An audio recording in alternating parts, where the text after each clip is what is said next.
à ces nouveaux rencontres avec Café Italia Off.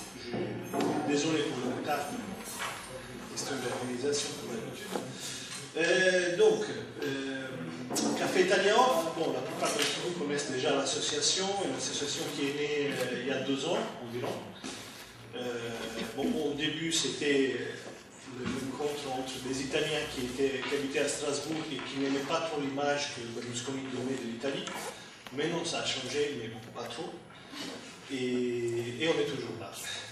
On est toujours là et on essaie de présenter des cas, des personnages, des événements qui concernent l'Italie, ou l'Italie et la France, qui renvoient une image un peu différente de ce qu'on trouve dans les journaux, dans la télé, et tout ça. Et aujourd'hui, on est là pour parler de 2 écrivains qui effectivement renvoient une image différente de l'Italie, Andrea Camilleri et Sergio Azzeni, avec leur traducteur français, Serge Quadrupani et Marc Porco. Bon, on parlera ensuite de qui est Andrea Camilleri et qui est Sergio Azzeni. Pour l'instant, je vous présente Serge Quadrupani. Serge Quadrupani est un écrivain, traducteur, responsable éditorial de Métayer. Et il a écrit une quarantaine de livres, 30 romans et 10 essais, c'est ça? Et il est responsable de la bibliothèque italienne chez Métayer. Il est traducteur de plusieurs auteurs, j'ai oublié la liste, il y en a vraiment beaucoup, dont Andrea Camilleri, Carlotto, Fois, Lucarelli, Evangelisti, Cataldo, i Momini. Vabbè, on en parlera après. Et voilà, mais je le laisserai se présenter lui-même parce qu'il fait ça beaucoup mieux que moi. Alors, je passe la parole à Salvatore. Alors, je veux juste vous présenter Marc. Donc, pour ceux qui étaient là la dernière fois, qui l'ont connu lors de la rencontre au camionneur, donc Marc il est traducteur et il a traduit plusieurs livres d'écrivains sardes. Donc il est écrivain aussi, donc poète. Et chose importante, c'est que Marc, il est venu pour nous parler de Sergio Azzeni ce soir. Donc, il a traduit presque tous ses livres. Et la chose importante, c'est que Sergio Azzeni, il est connu en France, même si sur Wikipédia on ne trouve pas la traduction en français de ses œuvres et de ce qu'il a fait. Mais Marc, donc, il a travaillé longtemps sur Sergio Azzeni et donc il nous parlera de son travail, de ses romans et donc des thèmes surtout qu'il a abordés dans ses récits. Il est histoire donc ici on parle surtout de Sardaigne et de Sicile, tout point de vue de ses écrivains, donc c'est Sergio Azzeni et Camilleri, mais on parlera aussi du point de vue des traducteurs. Donc, et c'est pour ça donc que je laisse la parole à te la lascio a te o la lascio a Marc? Come vuoi. Domani ci vediamo. Oui, ça c'est une chose que je vais oublier, c'est que demain il y a aussi une rencontre, parce qu'on a dit que Serge Quadrupani et Marc Porco sont aussi écrivains, donc on va présenter donc leur livre Madame Courage et Le Cri de l'Aube, et d'autres livres encore à la librairie d'Autun de Schiltigheim. Le rendez-vous est à 17h30 et voilà, ils seront là donc pour parler de leur travail d'écrivain, de leurs livres. Je lâche la parole à Serge. Bon, alors ils m'ont envoyé 3 douzaines de mails pour organiser la réunion, et puis au final, c'est à nous d'assurer tout. Bon, c'est pas grave. On est des vieux chevaux de retour, Marc et moi, donc On va essayer de s'en sortir. Alors, je ne sais pas, dans un premier temps, vous voulez qu'on se présente, c'est ça? Tu peux en dire plus sur toi, parce que je n'étais pas bien présenté. Disons que ma fiche biographique est vite faite, c'est-à-dire je suis en fait, je m'appelle Quadrupani, mais en français c'est Cadrupani, et je m'appelle Cadrupani parce que on parlait français chez moi, même si mes grands-parents des deux côtés venaient des Alpes italiennes. Du côté de mon père, c'était des Suisses italiens, du côté de ma mère, les Gandolfo, c'était des gens qui venaient du Piémont. Et donc, c'était l'intégration à la française, on parlait français, mais quand je suis allé à l'Italie, j'ai rencontré deux choses. J'ai rencontré la cuisine italienne, et je me suis aperçu que c'était la même chose que ce qu'on mangeait à la maison. Donc on ne parlait pas français, mais on mangeait italien, je ne savais pas. Et j'ai rencontré une italienne, et c'est comme ça que j'ai appris l'italien. Voilà. Et donc, c'est une excellente manière d'apprendre les langues, que je vous recommande d'ailleurs. Et donc, en rencontrant l'italien, j'ai aussi rencontré toute une civilisation, parce que, comme vous avez, beaucoup d'entre vous ont sans doute l'expérience du bilinguisme. Vous savez qu'une langue, c'est pas seulement un vocabulaire, c'est pas seulement un ensemble de mots, c'est toute une sensibilité qui passe avec, et même une vision de la vie. Et donc j'ai rencontré l'Italie, j'ai rencontré une littérature, et à l'époque, j'avais déjà écrit un certain nombre de livres, et par ailleurs, comme je ne suis pas un auteur de best-seller, il fallait aussi faire bouillir la marmite, et j'étais aussi traducteur d'anglais. Mais en découvrant l'italien et en découvrant des auteurs italiens, j'ai eu envie de les faire connaître en France. Et c'est comme ça que je suis devenu traducteur d'italien et directeur de collection, ce qui fait que maintenant j'ai le plaisir de ne traduire que des livres que j'ai envie de faire connaître, que des livres qui me plaisent, parce que comme traducteur d'anglais, je traduisais ce qu'on me demandait de traduire, et puis voilà quoi. Et donc là, ce sont uniquement des auteurs que je propose dans la collection Bibliothèque italienne. Et donc, parmi ces auteurs, les tout premiers que j'ai eu le plaisir de faire connaître en France, c'est Andrea Camilleri, que j'avais rencontré, que j'ai d'abord rencontré sous forme d'un bouquin. C'était La Stagione della Caccia, que malheureusement, pour finir, c'est pas moi qui l'ai traduit. Et je l'ai proposé en France alors qu'il n'était même pas encore, à la mode en Italie. Enfin, il n'y avait pas eu encore le phénomène Camilleri. C'est-à-dire qu'il commençait à y avoir un phénomène de bouche à oreille autour de Camilleri. Ces bouquins commençaient à se vendre bien, mais la presse ne l'avait pas encore découvert. Et donc je l'ai fait acheter en France. Alors, c'était pas cher à l'époque.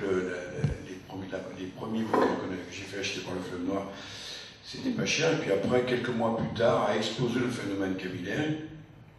En route, ma compagne avait fait une des premières interviews d'Andrea Camilleri. Et donc, la plupart d'entre vous savent qui est Andrea Camilleri, j'imagine. Pas sûr, peut-être. Donc, pour ceux qui ignorent qui est Andrea Camilleri, c'est un auteur qui a... Enfin, je ne sais pas, peut-être on passera. Est-ce que je présente Camilleri ou est-ce que... Oui. Bon, non, mais parce que si vous me laissez parler, je vais vous laisser... Je t'arrête. Comme ça fait... au bout d'un moment, on est entraîné, alors ça vient tout seul. Andrea Camilleri, c'est un auteur, il a 87 ans aujourd'hui.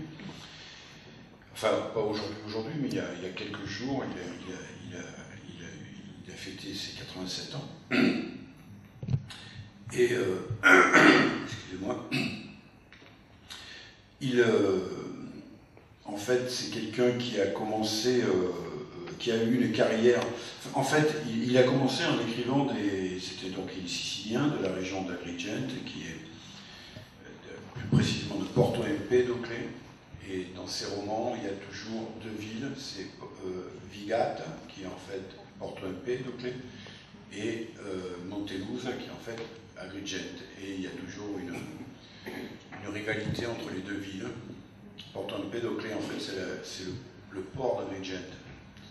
Pour ainsi dire, mais c'est devenu indépendant. Donc, toujours, entre les deux, il y a la vallée des Temples, qui est une vallée de toute splendeur, avec des temples grecs.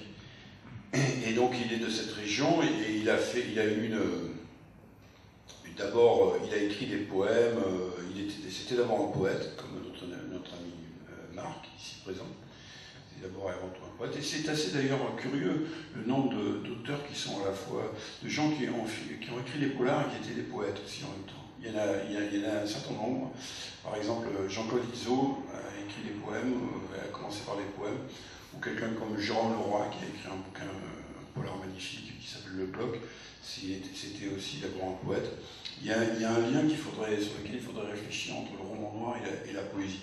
Et donc, Camillien, il a commencé à écrire des poèmes. Et il avait, tout jeune, il a remporté des prix, il a eu des nouvelles qui ont été publiées dans des journaux. Et il avait remporté un prix dans un concours auquel participait un certain Pier Paolo Pasolini. Et ensuite, il avait présenté un projet il avait écrit une pièce, il avait eu aussi un prix pour un manuscrit de pièce, et il a présenté et il y avait aussi un jury très prestigieux qui lui a donné le premier prix, et il était allé toucher le prix en Toscane, je crois, à Florence. Et en revenant dans le train, il a relu, il a dit c'est nul, il l'a jeté par la fenêtre. Et il a arrêté d'écrire. Il a arrêté d'écrire et il est devenu, il a travaillé dans le théâtre, il est devenu un réalisateur, metteur en scène, enseignant d'art dramatique, etc., jusqu'à très tard.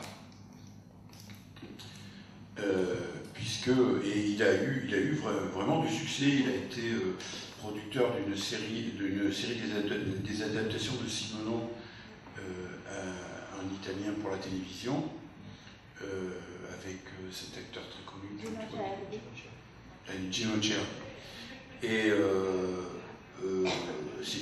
donc, sur ce terrain-là, quand il a commencé à entrer dans la vieillesse, on peut dire qu'il avait réussi, il avait déjà une belle carrière derrière lui, parce qu'il a formé tous les grands metteurs en scène, un grand nombre. Il était déjà très connu dans le monde du théâtre. Belloc, puis enfin il a formé une quantité incroyable d'acteurs, et il était très apprécié. Il faisait des mises en scène de théâtre, d'opéra, etc. Et puis, entre-temps, il avait toujours eu envie d'écrire, et c'est Chache, un jour, qui lui a dit mais tu devrais écrire dans la langue que tu sens vraiment. Et donc, il s'est mis à écrire, juste après la mort de son père, il s'est mis à écrire dans la langue qu'il utilisait en parlant avec son père. Et le premier, c'était Un filo di fumo, qui est paru en 79, je crois, et qui n'a pas eu un très gros succès. Chez CDR, la maison d'édition sicilienne. Et puis après, a été à partir de la fin des années 90, moi, je crois que la première fois que j'ai fait publier, ça devait être en 98, je crois, ou un truc comme ça. Et après a explosé ce phénomène qui fait qu'aujourd'hui, Camiller, c'est vraiment un auteur, c'est un phénomène extraordinaire, parce que chacun de ses bouquins, chaque fois qu'ils sont en livre désormais, le livre est en tête des ventes. Et souvent, il y a plusieurs de ces livres en tête des ventes en même temps. Parce que à partir du moment où il a commencé à avoir un certain succès, il a commencé à sortir à un rythme incroyable, 3, 4 bouquins par an. Oui, il s'est mis parce que, en fait, c'est un personnage. Bon, j'ai eu le plaisir et le bonheur de devenir son ami. On est allé le voir assez rapidement. Puis, vu que Marouz, en plus, est sicilienne, c'était particulièrement facile puisque chaque fois qu'il disait un nom, ah oui, c'est le grand-père, ou c'est le fils d'eux, ou c'est le cousin de machin. Donc, c'est un classique des Siciliens qui se rencontrent n'importe où dans le monde. Et donc, c'est quelqu'un qui est étant devenu son ami, j'ai pu vérifier que c'est quelqu'un qui est une espèce de volcan d'histoire. C'est-à-dire que dès qu'on arrive, on s'assied, il commence à raconter des histoires. Et donc, c'est un cantastoria. Les cantastoria, c'est ces personnages qui racontent des histoires en brandissant une épée en Sicile. C'est une vieille tradition de conteurs populaires. Et donc, lui, ayant toutes ces histoires en lui qu'il avait envie de sortir, il a commencé, et ayant eu ce succès, maintenant, évidemment, il peut tout se permettre, et il a beaucoup varié.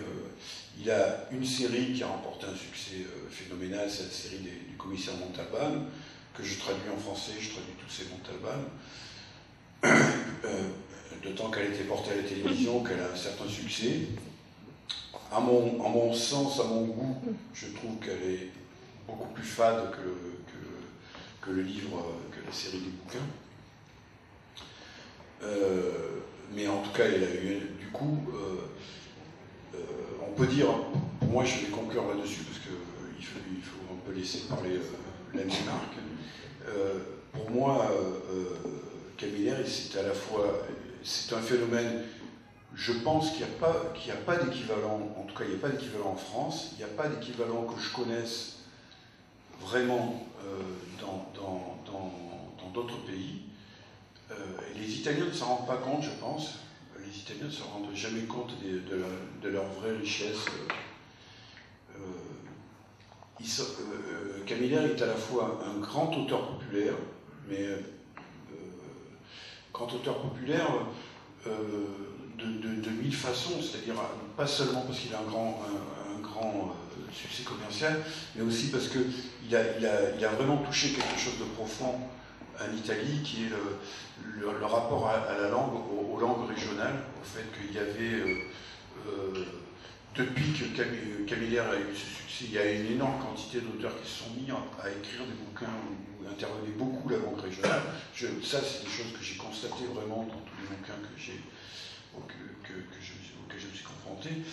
Et d'autre part, il a lié toutes ces apparitions médiatiques en fait qu'il a lié une espèce de rapport affectueux avec les gens, qui est assez impressionnant. Je l'ai vu une fois sur une place, il était invité dans le Valle Pellice, c'est une vallée au nord dans le Piémont, parce qu'il devait recevoir la citoyenneté honoraire de Tolle Pellice, la capitale de cette vallée. Et les gens étaient là à partir de 3h de l'après-midi à attendre en plein soleil, assis sur des chaises, et lui il devait venir qu'à 7h.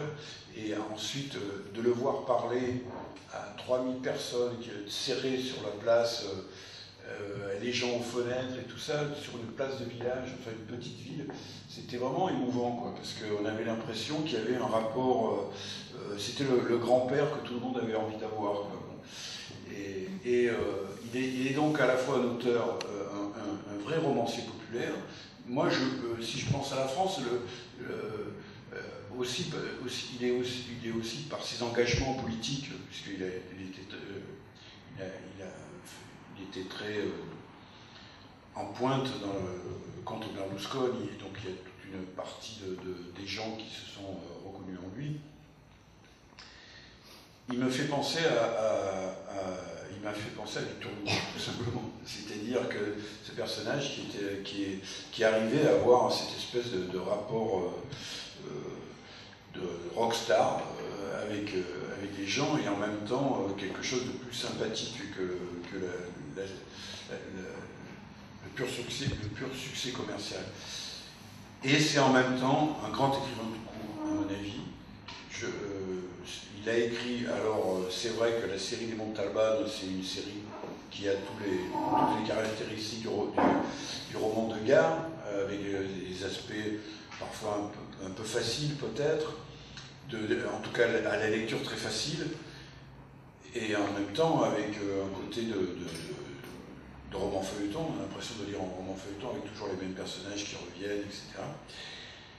Mais il a écrit aussi des bouquins comme celui dont on lira un extrait tout à l'heure, qui en français ça s'appelle l'Opéra de Ligate, en italien c'est Biella e di Plesto, qui sont vraiment pour moi des livres de très grande, d'une grande hauteur littéraire. Voilà.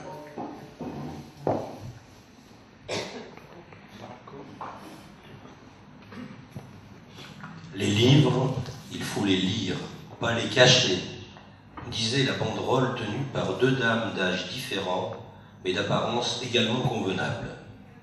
Le premier livre à interdire est le catalogue des livres interdits, assurait l'autre banderole brandie par deux messieurs, eux aussi de générations diverses et d'allure modérément contestataire.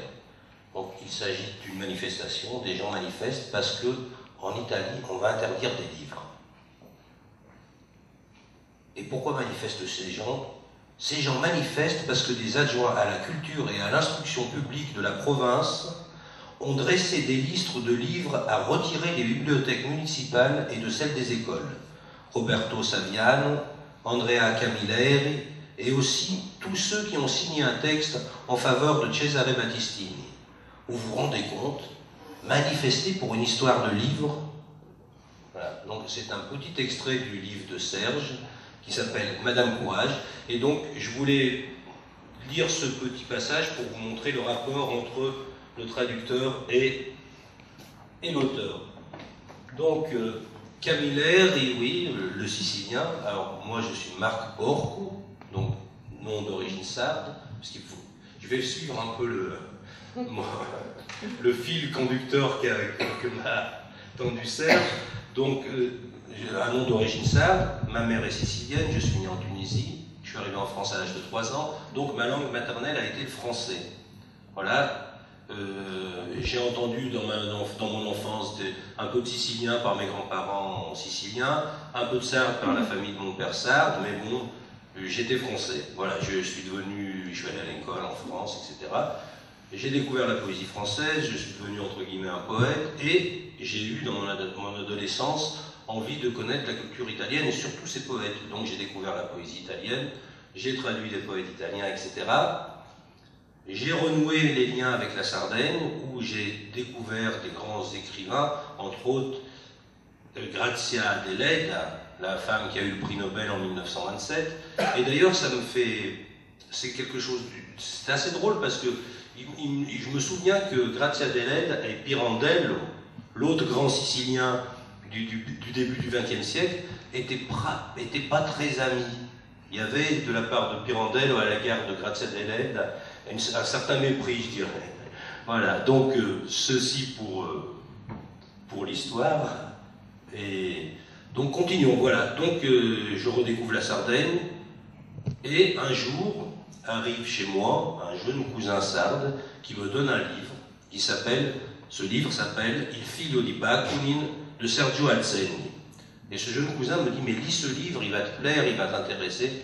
Donc j'ai lu ce livre en italien, non seulement il m'a plu, mais je l'ai traduit, je l'ai proposé à un éditeur, et c'est ainsi que Sergio Alzeni est entré en France. Alors, Le Fils de Bakounine, c'est un éditeur lyonnais, La Fosse aux Ours, qu'il a publié, et a eu un grand succès critique, hein, puisque tous les journaux, le Nouvelle Obs, Libération, Pollack à la radio, Charlie Hebdo, Pollack dans Charlie Hebdo. Bon, tout le monde a parlé de ce livre, et voilà. Et donc le fils de Bakounine a eu pas mal de succès, mais un succès, je dirais, de lecteur, pas un grand succès éditorial au sens de commercialisation, quoi. Voilà. Alors, ensuite de quoi j'ai traduit tous les autres livres d'Azzeni, de Sergio Azzeni, qui malheureusement, Sergio Azzeni a été découvert aussi par la même maison d'édition que Camilleri, par Celerio, en Sicile. Azzeni, à l'âge de 34 ans, a envoyé un manuscrit à Celerio qui s'appelait L'Apologo del Giudice Bandito. Et il a envoyé ce livre à Madame Celerio, à Elvire, avec une lettre en lui disant je ne sais pas pourquoi je vous envoie ce livre, c'est un tel cauchemar que j'aurais mieux fait de le brûler plutôt que de vous l'envoyer. Et quelques temps après, il reçoit une lettre d'Elvire à Celerio qui dit il faut absolument que je vous rencontre et je vais publier votre livre. Donc ce livre a été publié. Ensuite, il a continué sa collaboration avec Celerio, le fils de Bakounine, puis d'autres livres. Mais malheureusement, Azzeni est mort à l'âge de 45 ans. Ce qui fait que quand il a commencé à avoir du succès en Italie, et du succès critique important, reconnu par des grands écrivains, entre autres, dans sa jeunesse, il avait été découvert par Lucarelli, qui lui avait publié dans une revue dont j'ai oublié le nom, ses premiers petits textes noirs, un peu voilà, et mort à 45 ans, hélas, aujourd'hui, un écrivain mort. Avec le monde de la médiatisation, c'est difficile de promouvoir son œuvre, parce qu'on ne peut pas l'inviter à des salons, on ne peut pas, voilà. Mais Azzeni avait, par rapport à la littérature sarde, en fait, il a été innovateur dans la mesure où c'est le premier écrivain sarde qui a décidé de raconter toute la Sardaigne, et non seulement la Sardaigne un peu déjà très connue, qui est la Sardaigne du centre de la Sardaigne, Nuoro, où il y avait Grazia Deledda, où il y avait le poète Sebastiano Sata, mais d'autres villes, entre autres celles du sud, comme Cagliari, Cagliari n'apparaissait dans aucun livre écrit par des Sardes. Cagliari, jusqu'à Azzeni, n'était présente que dans des livres écrits par des voyageurs étrangers. Donc il s'est dit, mais pourquoi ne pas faire connaître toute la Sardaigne? Alors il avait un projet d'écriture qui était de faire connaître toute la Sardaigne et toute l'histoire de la Sardaigne. Un projet assez fou, et dans le peu de temps qu'il a eu à vivre, je pense qu'il a réussi à mener à bien ce projet, puisqu'il raconte dans Le Fils de Bakounine la Sardaigne d'entre les deux guerres et de Seconde Guerre mondiale, avec les luttes des mineurs sardes dans le bassin du Sulcis, luttes qui sont toujours à l'ordre du jour, hélas, dans Le Fils de Bakounine, et son premier livre qui s'appelait L'Apologue du juge bandit. C'est une histoire assez folle qui lui a été inspirée par les archives de la ville de Cagliari, où il a découvert qu'en 1492, il y avait eu un procès intenté contre les sauterelles. Parce que les sauterelles avaient envahi la Sardaigne, comme elles le font encore dans les pays méditerranéens et d'Afrique du Nord, et avaient détruit toutes les cultures. Et donc l'Inquisition avait décidé d'intenter un procès aux sauterelles. Donc lui a profité de ce point de départ historique pour tisser une fable complètement folle, où il montre la présence espagnole et la domination espagnole en Sardaigne à l'époque, et la résistance des Sardes, du peuple sarde, d'un point de vue linguistique, d'un point de vue culturel, voilà. Donc, la fable du juge bandit, c'est une époque historique. Ensuite, il a écrit un roman qui est presque une autobiographie qui s'appelle Il Quinto Passo e l'Addio, le cinquième pas et l'adieu, où il raconte sa jeunesse des années 70 en Sardaigne, les espoirs politiques, parce que lui aussi était un homme de gauche très engagé dans la lutte de gauche politique en Italie, et il a été un journaliste, et voyant qu'il ne pouvait plus vivre en Sardaigne, il travaillait à l'Agence nationale de l'électricité, un boulot quelconque, qui n'avait rien à voir avec son ambition et sa passion littéraire. Donc il a écrit ce livre, Le cinquième pas et l'adieu, où il raconte son départ. Il quitte définitivement la Sardaigne, et le roman raconte une nuit de voyage entre Porto Torres et Civitavecchia, et on voit ce personnage quitter son île, mais dans une nuit de voyage, il se remémore toute sa jeunesse, tous ses espoirs déçus, ses amours, les histoires, voilà. Et il en profite encore pour raconter, à travers une sorte de rêve, toute l'histoire de la Sardaigne. Peut-être tout à l'heure je vous en lirai un extrait. Ensuite, il a écrit un roman qui est l'épopée de la Sardaigne, qui n'existait pas jusqu'à lui, qui s'appelle « Nous passions sur la terre léger ». Passavamo sulla terra leggeri, où il a décidé d'inventer l'histoire de la Sardaigne, en partant de l'arrivée du premier homme qui débarque en Sardaigne. C'est un peuple qui vient d'on ne sait où, et chassé par des tyrans, et une tempête les fait s'échouer en Sardaigne, et donc là, ils vont commencer à bâtir une civilisation. Mais ce qui est intéressant chez Atzeni, c'est qu'il se considérait comme sarde, italien, européen, et surtout comme quelqu'un ouvert au métissage, à l'humanité entière. Et donc, il nous décrit cette Sardaigne avec tous les croisements culturels qui ont constitué l'histoire de l'île, l'arrivée des Phéniciens, ensuite des Romains, des Espagnols, voilà. Et je parle pas trop là, non? Alors, donc ce livre, Nous passons sur la terre léger, a une particularité, voilà, par rapport à la langue. Atzeni avait aussi comme volonté de faire parler le peuple sarde. La langue italienne est une langue imposée, hein, voilà, pour les Sardes depuis longtemps, et il y a en Sardaigne beaucoup de gens qui parlent plusieurs langues sardes. Donc l'italien parlé par les Sardes est souvent un mélange de sarde et d'italien, où l'italien a pris des tournures qui n'existent pas syntaxiquement en italien, et les Sardes leur en imposent une autre. Et donc Nous passons sur la terre léger, c'est l'histoire d'une tradition orale. C'est un vieil homme qui est le gardien du temps, qui raconte à un enfant l'histoire de la Sardaigne. Et cet enfant aura à son tour charge de raconter, une fois qu'il l'aura apprise par cœur, l'histoire de la Sardaigne. Donc le passage de témoin se fera comme ça jusqu'à nos jours. Peut-être suis-je un de ces témoins-là aujourd'hui. Et donc, en fait, il fait arrêter l'histoire de la Sardaigne dans ce livre à une époque historique très importante pour la Sardaigne, qui est l'époque des Giudicati. C'est l'époque, tout à l'heure nous avons parlé avec monsieur d'Arborea, c'est l'époque où la Eleonora d'Arborea, merci, grazie, signore. Et donc, était quelqu'un en Sardaigne qui était une sorte de, comment on pourrait dire, une reine? Non, c'était pas une reine. Une juge, une giudicata, una giudichezza. C'est difficile à traduire, mais les juges à cette époque en Sardaigne étaient des représentants du peuple, élus par le peuple. Il y avait un parlement démocratique qui était élu et constitué par tous les gens du peuple, qui pouvaient décider des lois, etc. Et donc Atzeni fait arrêter l'histoire de la Sardaigne quand Eleonora d'Arborea perd le pouvoir, elle est vaincue par les Espagnols, et là s'arrête cette belle histoire de la Sardaigne où ils perdent leur autonomie. Donc ici s'arrête, nous passons sur la terre léger, mais en fait ensuite Atzeni a écrit posthume, parce qu'il est mort en 1995, il s'est noyé au sud de la Sardaigne, dans les eaux, dans la mer, alors que c'était un excellent nageur. Voilà, bon, il s'est noyé malheureusement. Il avait écrit un livre, son dernier roman, qui s'appelle Bellas Mariposas, qui veut dire beau papillon, et c'est l'histoire de deux gamines, donc ça c'est complètement contemporain, deux gamines d'une banlieue de Cagliari, deux adolescentes de 14 ans qui décrivent leur vie. Le livre, c'est une seule phrase où une gamine raconte sa vie, et voilà, c'est un très beau livre avec une structure linguistique toute particulière.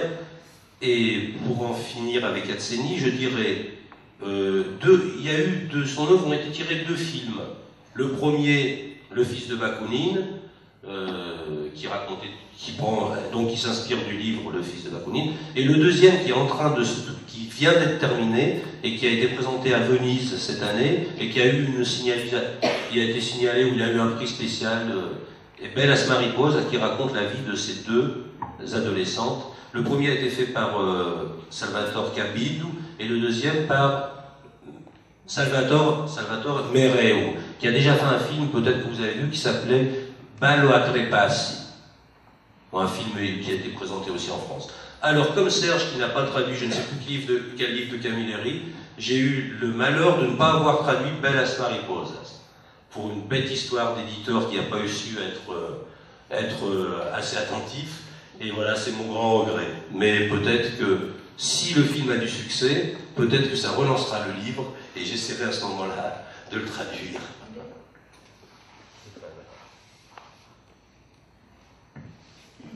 Alors, je ne connais pas beaucoup Azzeni, malheureusement, mais je commence à le découvrir, je connais mieux Camilleri, mais j'ai vu qu'il y a des points de contact entre deux, et c'est de là qu'il vient l'idée de cette soirée.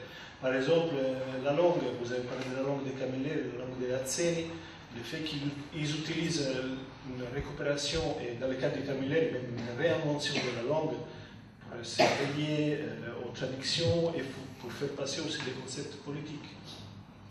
Et aussi le fait qu'ils utilisent l'histoire pour les mêmes fins. Ils partent de l'histoire, ils la réinventent parfois pour raconter une histoire de la Sicile et de la Sardaigne qui n'est pas l'histoire qu'on nous enseigne, moi qui fais les écoles en Italie. Ce n'est pas une histoire qu'on nous raconte à l'école. L'histoire qu'il raconte Camilleri et que je crois qu'il raconte Azzeni aussi.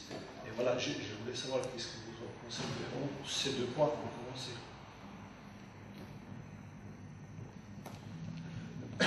Ben, oui,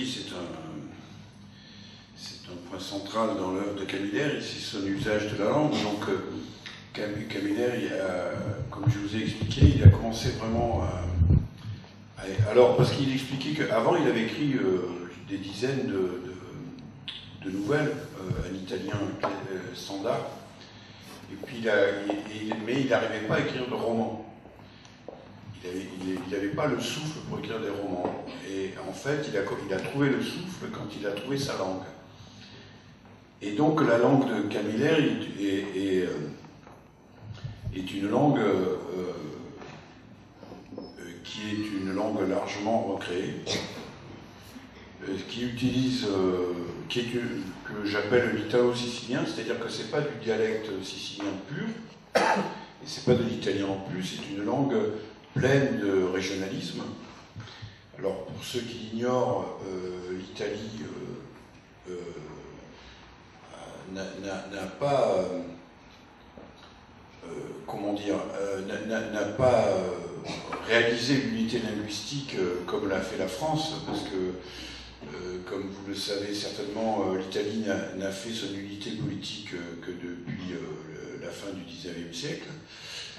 Et que avant, et donc l'Italie est un assemblage d'identités, et restait un assemblage d'identités régionales extrêmement fortes, à la différence de la France, où la France la nation française est une création de l'État, c'est-à-dire qu'il y a un État qui, à un moment donné, depuis Louis XI, a décidé qu'il y aurait une nation française, et qui a imposé l'existence de la nation française peu à peu, avec et l'usage d'une langue qui était d'abord la langue de cour, puis ensuite la langue qui a été reprise par les révolutionnaires, par la Révolution française. C'est un projet qui a été poursuivi après par l'école de la République, qui a imposé une unité linguistique à travers l'école, et bien avant aussi à travers les actes officiels. Alors que l'Italie, l'unité linguistique n'a jamais eu ce caractère aussi contraignant. Là. Mais c'est vrai que la France est un pays très particulier pour ça, et que ça pose des problèmes aux traducteurs, puisqu'en France, du coup, cette production de cette langue a fait que le français est une langue très corsetée par rapport aux autres langues, aux langues étrangères. La France est le seul pays où le gouvernement fait des décrets pour dire qu'on va enlever des accents circonflexes ou remettre des accents. C'est des choses qui, pour les Anglais ou les Italiens, mon expérience à moi de traducteur de l'anglais et de l'italien, il suffit de comparer deux dictionnaires, le dictionnaire français, le dictionnaire anglais ou le dictionnaire italien, général, le dictionnaire anglais ou le dictionnaire italien est beaucoup plus gros que le dictionnaire en français. C'est-à-dire qu'il y a beaucoup plus de vocabulaire, il y a beaucoup plus de variantes. En français, il y a cette idée qu'il y a une bonne manière de dire les choses et pas une autre. Voilà. Et donc, on a intégré en nous l'idée du bon français. Et le bon français, ça a donné des chefs-d'œuvre extraordinaires, ça a d'ailleurs donné une langue d'une grande précision qui peut être, y compris, j'ai entendu l'autre jour un fonctionnaire qui expliquait, un fonctionnaire international qui expliquait que pour le droit, finalement, le français était beaucoup plus précis que l'anglais, que c'était une langue qui était plus efficace, de certaine manière. Bon, tout ça pour dire que on reviendra peut-être là-dessus sur la question de la traduction, mais tout ça pour dire que la langue qu'a utilisée Camilleri, c'est une langue qui était une langue familière pour les Siciliens, mais qui était aussi une langue, c'est-à-dire qui était en Sicile, les régionalismes sont infiniment plus nombreux qu'en Provence, par exemple, si je peux prendre un exemple.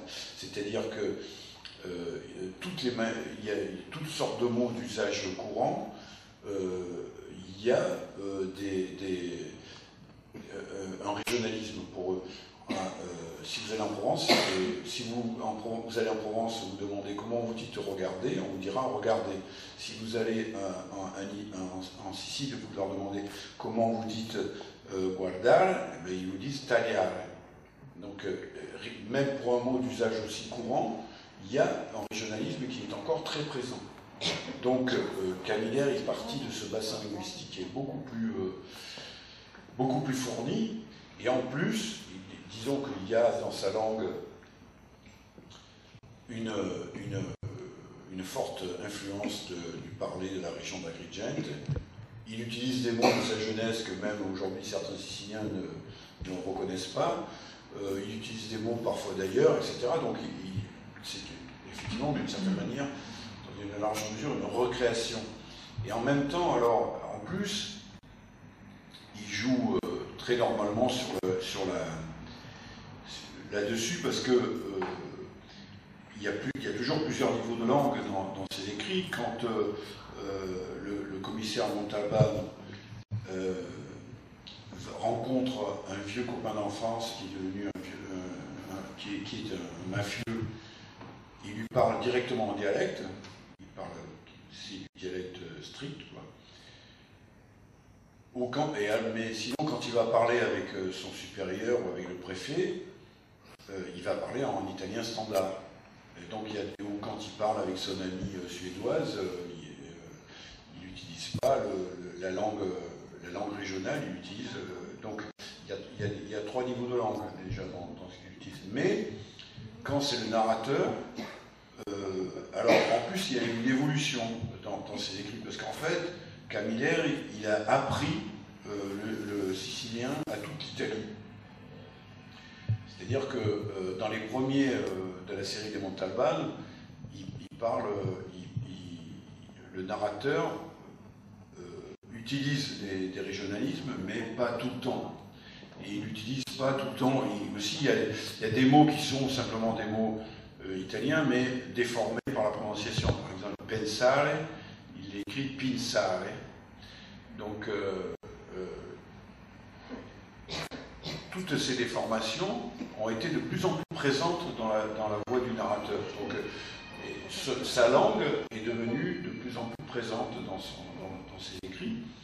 Et c'est vrai que, de cette manière, il a eu un succès incroyable. Alors, il me disait, quand je l'ai rencontré la première fois, que les plus grands succès, les régions où il avait le plus de succès, pour commencer, ça a d'abord été la Sicile, et puis le Trentino, le Trentin, c'est-à-dire la région tout à fait au nord, où il y a le bilinguisme, c'est-à-dire l'italien et l'allemand.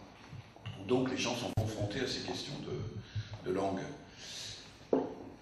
Et donc,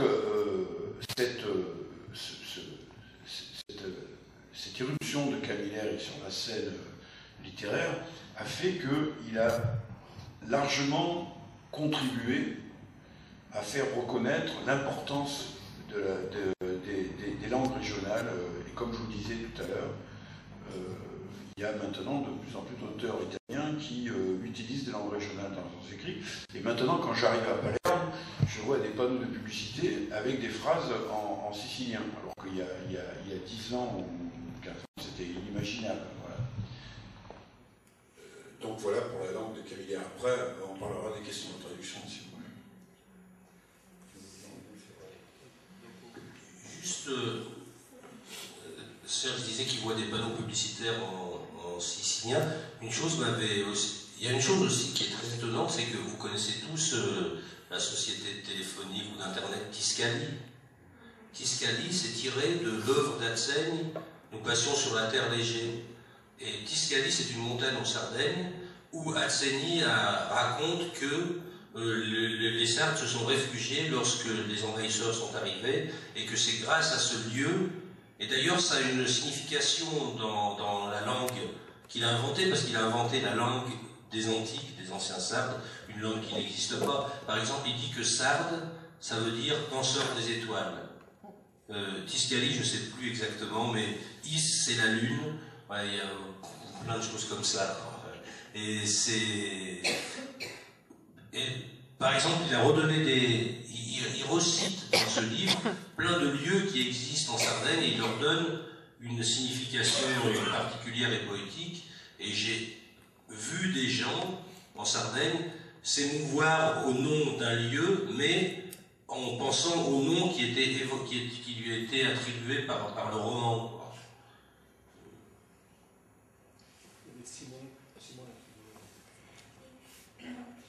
En vous écoutant, je me demandais comment cette tradition jacobine qui a traversé votre histoire familiale, au fond, vous l'avez... Est-ce que, au fond, vous êtes positionné par rapport à cette histoire aussi en traduisant Camilleri, en le faisant passer en français? Et donc, quel français? Est-ce que vous avez pris des mots de Lyon, qui sont employés à Lyon, ou des mots... C'est pas vous, voilà, vous n'avez pas fait ce choix-là. Et est-ce qu'on peut en parler? Parce qu'il y a cette idée de la langue du peuple, mais comment on fait passer cette langue du peuple?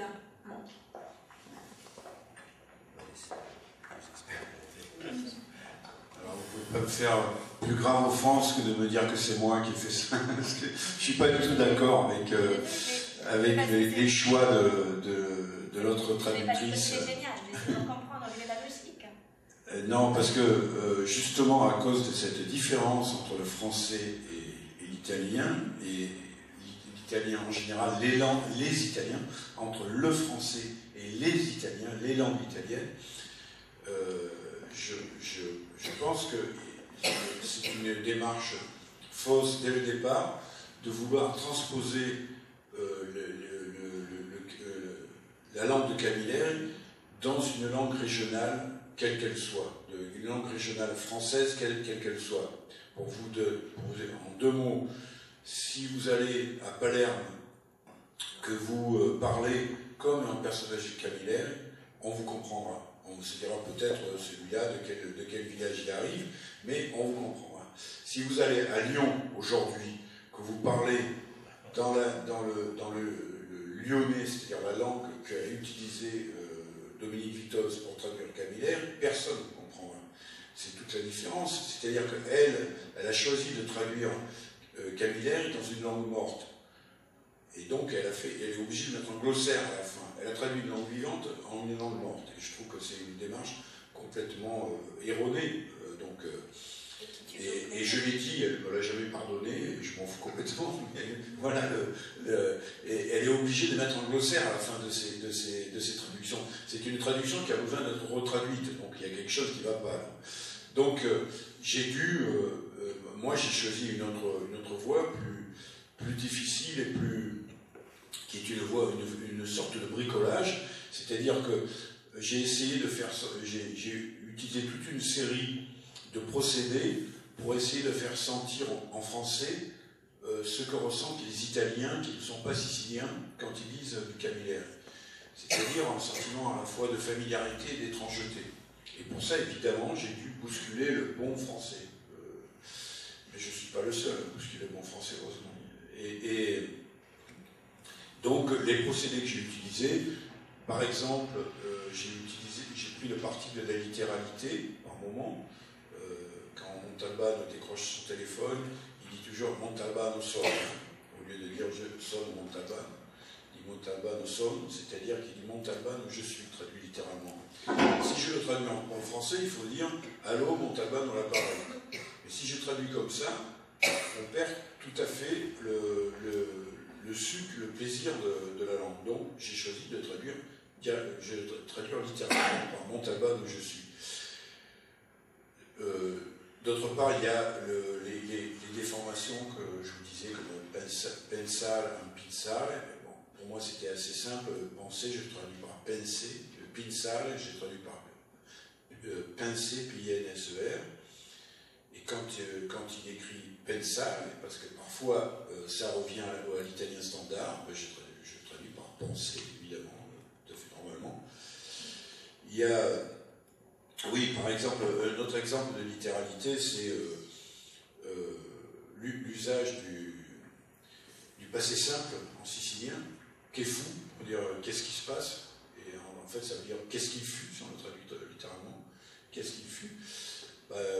Ça fait bizarre, mais je le traduis comme ça, littéralement, parce que si je mets qu'est-ce qui se passe, je pense qu'on perd quelque chose.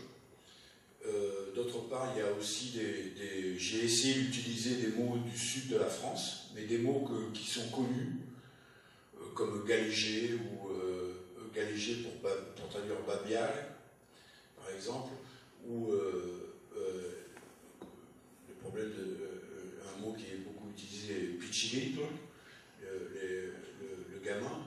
Si on doit le traduire en français standard, c'est le gamin, donc je traduis par minot, parce que c'est un mot qui est beaucoup utilisé dans le sud de la France, dans le sud-est de la France, mais qui n'est pas non plus un mot.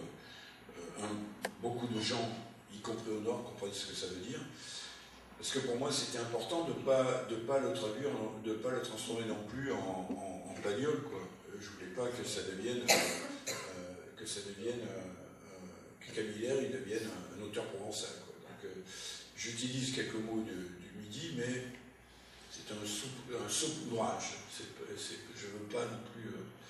Voilà, donc c'est toutes sortes de procédés qui visent à recréer une langue qui a un côté artificiel, mais la langue de Camilleri aussi a un côté artificiel. Qu'on le veuille ou non, elle a un côté, puisque c'est une invention, largement une invention de Camilleri. Mais c'est une invention qui en même temps a enrichi la langue italienne. Aujourd'hui, toute l'Italie sait ce que veut dire minchia. Donc,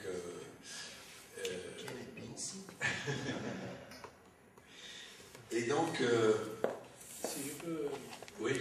En fait, je veux dire, c'est pas une invention neutre politiquement. Pour ce que j'ai pu comprendre, il y a des moments précis où Camilleri choisit de faire parler ses personnages en sicilien et en italien. Et c'est souvent lié à l'histoire de l'unité d'Italie. C'est pour ça que je relié aussi à Azzeni. Il y a certains personnages dans les histoires de Camilleri qui parlent strictement italien, qui sont milanais ou piémontais ou du nord de l'Italie, qui sont présentés comme des... j'ai pas les bons mots. Représentants de l'autorité. C'est des représentants de l'autorité ou des crétins intégral, comme on dit en italien. Alors que les personnages qui parlent en sicilien, ce sont des petits gens, des faibles, ou sinon des paysans qui sont beaucoup plus intelligents et arrivent à surmonter le pouvoir avec la ruse. Et de là, il y a une démarche politique de Camilleri. C'est-à-dire qu'il essaie d'exprimer dans ce roman une vision politique de l'histoire de l'Italie, de l'histoire de l'Union de l'Italie, qui se relie aussi à la vision qu'avait Pirandello, ou d'autres grands auteurs siciliens comme De Roberto sur le risorgimento, ça ne se traduit pas. Non, on dit risorgimento. En français, on dit risorgimento. Voilà, sur le risorgimento. Et je crois qu'Azzeni aussi fait une opération, pas peut-être à travers la langue, mais à travers les histoires. c'est-à-dire raconter l'histoire des gens les plus faibles, pour redessiner l'histoire de Sardaigne comme c'est vraiment passé et pas comme elle est, je me répète, pas comme elle est racontée à l'école. Je ne sais pas qui c'est je voulais juste dire, comme c'est un peu une incidente, que Il figlio di Bakounine, je voulais le traduire. Et que tu as été plus rapide que moi. Et je m'en réjouis que tu... Pour autant, nous sommes devenus amis. Oui, non, mais je suis très content qu'il ait été bien traduit et publié par une bonne maison d'édition. La force toujours, c'est une bonne maison d'édition. Donc, mais ça faisait partie des choses que je me disais, tiens, j'ai laissé un peu traîner. Et puis, voilà. Non, et donc, pour revenir à ce que tu appelles le contenu politique, en tout cas, c'est un contenu historique, c'est-à-dire que ce que je disais sur l'unité tardive de l'Italie, il y a un très beau roman que j'ai traduit, je suis désolé, qui s'appelle Les Traîtres en français, Traditori, de Giancarlo De Cataldo, qui raconte, c'est un gros roman, c'est un magnifique roman qui a l'ampleur des romans feuilletons avec plein de personnages, etc., que je vous recommande vivement, qui raconte l'unification de l'Italie, comment l'unification de l'Italie s'est opérée à travers l'imposition du pouvoir étatique par les Piémontais, par le nord, aux dépens du sud, et de manière souvent extrêmement brutale, alors qu'au départ ça avait éveillé de grands espoirs dans le peuple. Ensuite, il raconte par exemple qu'en Sicile, quand les Garibaldiens ont débarqué, le peuple s'est soulevé pour les soutenir. Et puis après, il y a eu quand même des paysans qui ont voulu poursuivre la révolution jusqu'à remettre en question le pouvoir des barons qui possédaient d'immenses territoires. Et à ce moment-là, les Garibaldiens sont allés les massacrer. Et il y a un livre de Consolo qui parle de ça, il me semble. Oui, sûrement. Et puis, il raconte aussi comment, dans le sud, en Calabre, il s'est passé le même phénomène. Au départ, le peuple était plutôt pour, et puis ensuite, les Piémontais se sont comportés de telle manière que le peuple s'est soulevé et que les Piémontais les ont massacrés. Il y a eu des dizaines de milliers de morts, des villages entiers rasés, etc. Et ça a été les Piémontais, ce que l'histoire officielle pendant très longtemps appelait la lutte contre le brigandage. En fait, c'était un soulèvement populaire qui a été écrasé. Et les gens devenaient brigands, évidemment, parce qu'ils n'avaient rien d'autre à faire. Bon.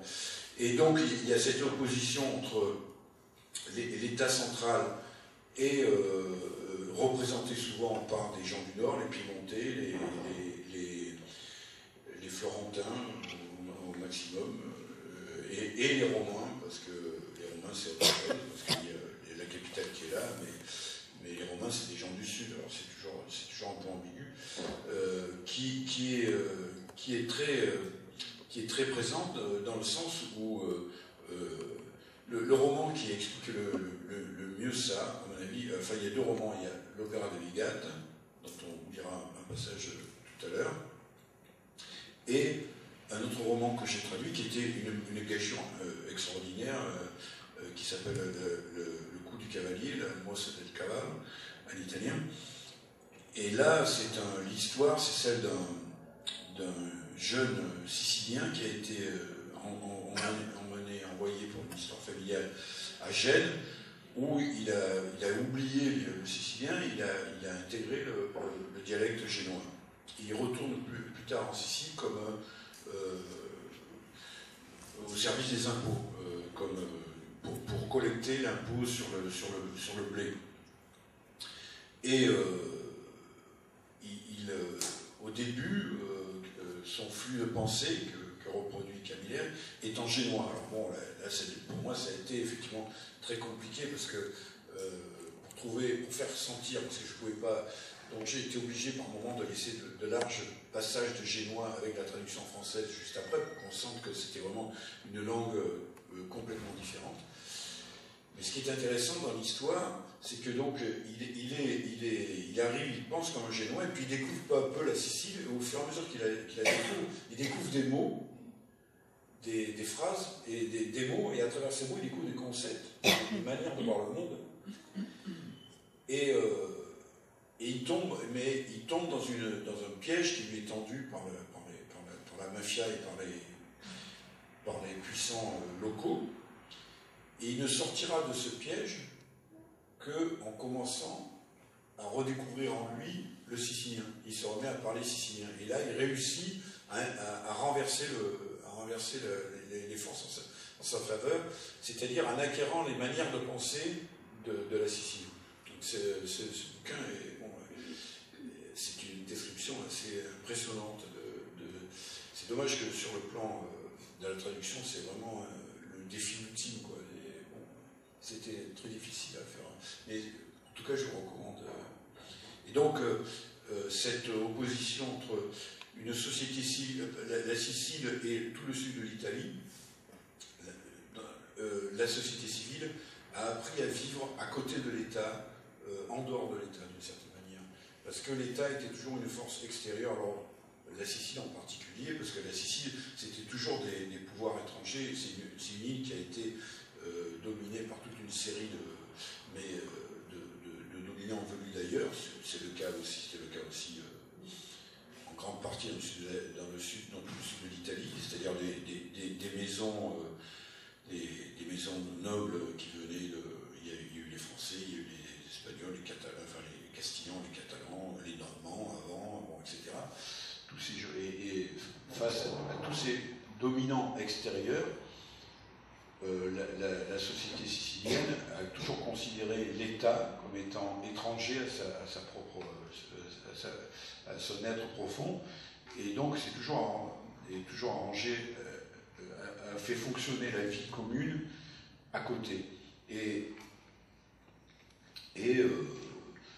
donc c'est un terrain fertile à la naissance des pouvoirs occultes, des mafias. Je vais revenir après à Serge Giazzeni. Il y avait une histoire qui racontait Michela Burgia lorsqu'elle est venue présenter à Cabadora. Et il parlait justement du fait que le dialecte sarde était donc une langue de résistance à l'État, enfin aux envahisseurs. Et dans cette façon donc de vivre avec une langue, la première langue donc des habitants, par exemple du roman de Serge Giazzeni, lequel à travers le dialecte on récupère aussi la mémoire collective. Donc je parle de micro-histoire. Si on Camilleri est dans les pensées, souvent des personnages camillériens, il y a des métaphores. Le dialecte sicilien, comme le dialecte sarde, est assez riche en métaphores, est plutôt métaphorique. Et donc, cette histoire de résistance et donc, quelque part, retrace aussi l'histoire, une histoire qui se déroule sur plusieurs siècles.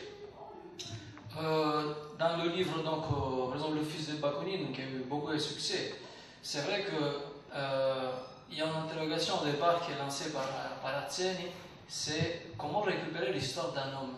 Donc, cette histoire, en fait, récupère au fur et à mesure par des questions que le journaliste, dans le livre, pose aux différents personnages fascistes.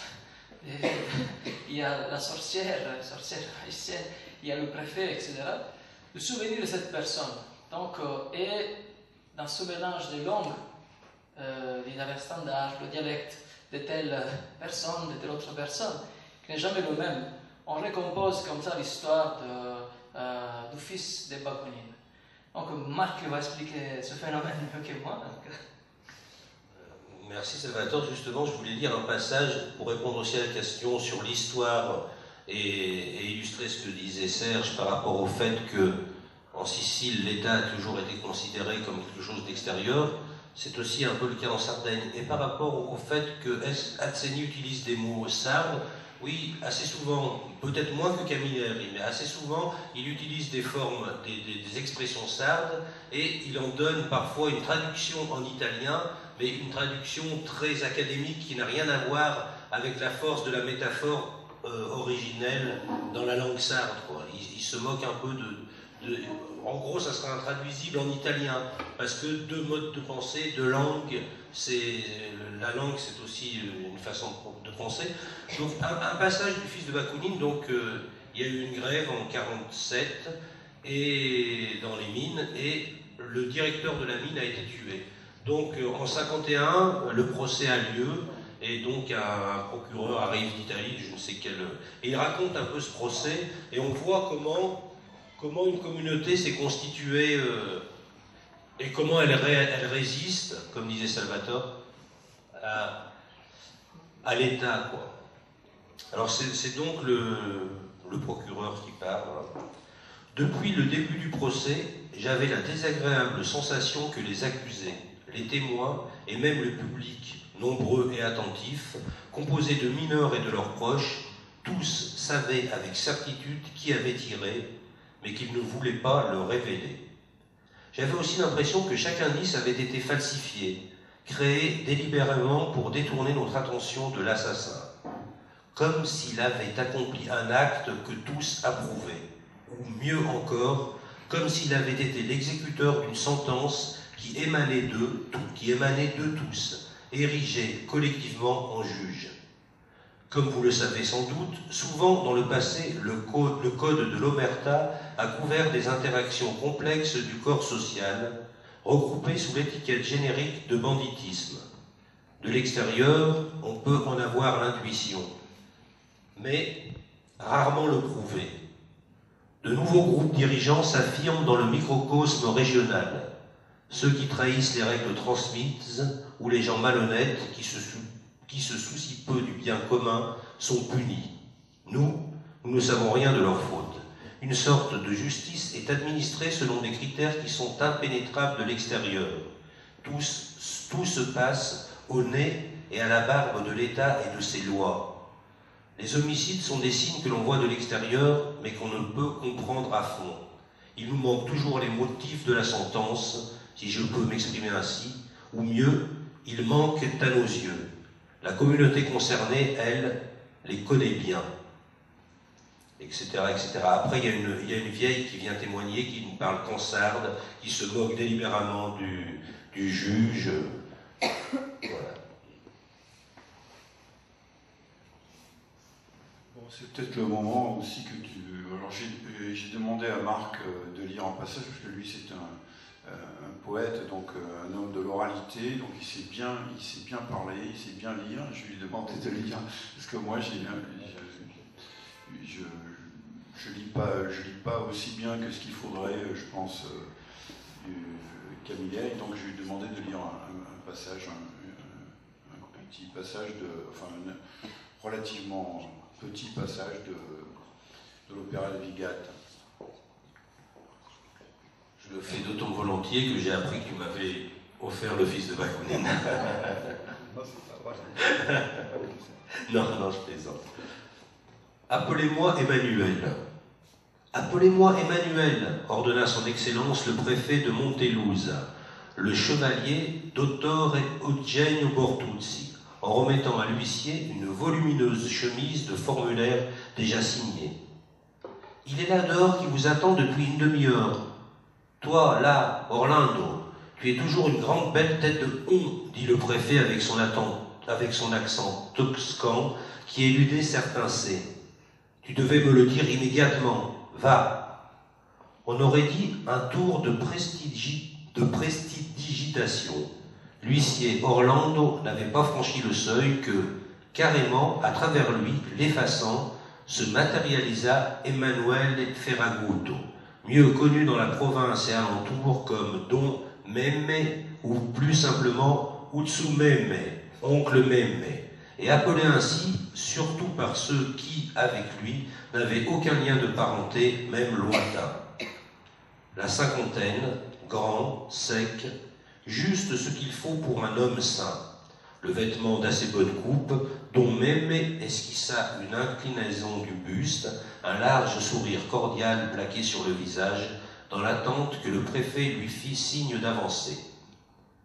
La Vox Populi disait que Don Memme, ce sourire, il ne l'avait pas même perdu quand le délégué de la sécurité publique, 5 ans auparavant, en soulevant le drap, lui avait montré, nu, sur une table de marbre, le corps martyrisé de son fils Gnazzino, qui n'avait pas réussi à atteindre ses 20 ans.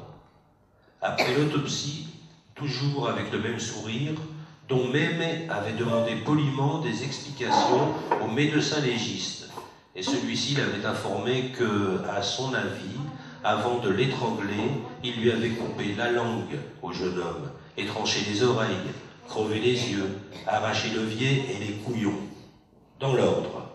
Et cet ordre, Don Meme en avait soigneusement pris note sur une feuille de papier avec un crayon d'écolier que de temps à autre il mouillait de la pointe de la langue. Le message que le mort délivrait par sa manière même de mourir était clair.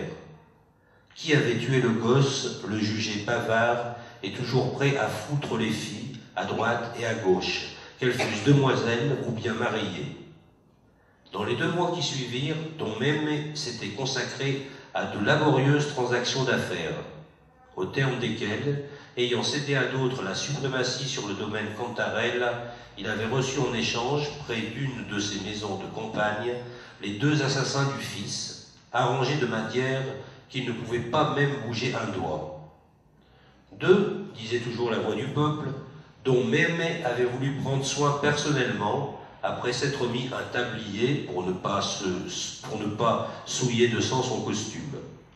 Tirant de sa poche le feuillet qu'il avait écrit après avoir parlé avec le médecin légiste, il l'avait accroché à un clou et avait commencé à suivre aveuglément la liste, sans manifester de fantaisie. Mais après leur avoir coupé l'œillet et les couillons, il avait eu un accès d'autonomie créative et s'était détaché du scénario. En fait, il avait pris les 2 moribonds, les avait disposés sur une mule et était allé les empaler sur les branches d'un olivier sarrasin qui se dressait justement dans le domaine de Cantarella qu'il avait cédé. Après la découverte des cadavres mangés par les chiens et les corbeaux, le délégué, ayant mené une rapide enquête et toujours convaincu que 2 et 2 faisaient 4, avait couru arrêter Don Meme. Au cours de la même journée, 10 habitants insoupçonnables de Varo, à 50 km de Montelusa, s'étaient précipités pour témoigner que le jour du double homicide, Don Meme était dans leur village, à s'amuser à la fête de San Calogero. Parmi les gens qui fournissaient cet alibi, il y avait le receveur des postes Ordin Ugo, vénitien, le docteur Pautasso Carlo Alberto d'Asti, directeur de la recette fiscale, et le comptable Ginaneschi Ilio, originaire de Prato et employé du cadastre. « Ah, quelle est belle l'unité de l'Italie !» s'était exclamé Don Meme avec un sourire plus cordial qu'à l'habitude, tandis que s'ouvraient les portes de sa prison. Ayant fini de s'incliner, Emanuele Ferraguto approcha avec quelques difficultés du vaste bureau préfectoral. De sa main droite, il tenait sa casquette d'étoffe anglaise, ainsi qu'un paquet, et de la gauche un colis volumineux. « Avancez, avancez, très cher, lança le préfet jovial. Don Meme, qui avait fermé la porte du pied, continua à marcher en boitant un peu de la jambe droite. « Vous vous êtes fait mal ?» s'informa son Excellence avec empressement. Don Meme réussit à exécuter un signe négatif de l'index de la main droite, sans laisser tomber casquette et paquet. « C'est à cause du rouleau » chuchota-t-il d'un air mystérieux en regardant autour de lui, avant de déposer le paquet sur le bureau. « Des cannoli de Sfiacca, ceux qui plaisent tant à votre dame. » Puis, ce fut le tour du colis gros et lourd. « Et ça, en fait, c'est une belle surprise pour vous, Excellence. » Le préfet regarda le paquet d'un œil qui soudain brillait d'espoir. « Ne me dites pas. » Et en fait, si je vous le dis, annonça Ferraguto triomphant, c'est l'histoire archéologique de la Sicile par le doux De Serradifalco. Vous avez mis dans le mille, Excellence. Ce sont les livres que vous cherchiez. Et comment avez-vous fait pour les trouver?